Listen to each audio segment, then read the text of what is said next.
Баршаңызға сәлем. Мультиваркіде мега шоколадты пирог дайындаймыз.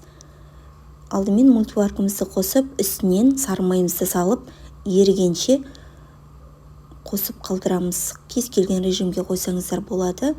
Мен запеканияны қолданамын. Енді бүкіл құрғақ өнімдерімізді араластырып аламыз. Ұнымызды, содан кейін какао қосамыз.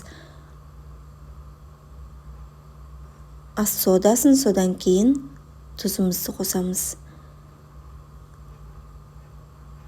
Енді қантымызды, қопсытқышымызды қосып, венчиктің көмегімен араластырып аламыз. Содан кейін жұмыртқамызды, артынша сұйық майымызды қосамыз. Және сүтімізді қосып, түйіршік қалдырмай жақсылап араластырамыз. Құрамы видеода да, сонымен қатар описание бөлімінде де қалдырдым, сол жерден де қарасаңыздар болады. Міне бізде тестіміз дайын.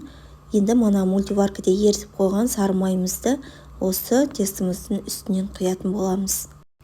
Суығанын күтіп отырмай ыстықтай құя бересіздер. Енді ең соңынан осылай уксус қосамыз. 9% болса жарайды. Енді тестімізді, қамырымызды осы қызып тұрған форманың үстіне құямыз. Бетін тегістеп, содан кейін запекания режиміне қойып пісіріп аламыз. Өте тез дайын болады. Оның піскенін таяқшаның көмегімен тексереміз. Егерде құрғақ болса, демек пирогымыз дайын. Дәл видеодағыдай пароварканың формасын пайдаланып, соның көмегімен формамыздан пирогымызды шығарып суытып аламыз. Бетін әсемдеу үшін кез келген глазурды пайдалансаңыз болады. Шоколад ертіп қойсаңыз да. Мен өзім 2 ас қасық вареный сгущенкамен сметананы қолдандым. Өте дәмді шығады.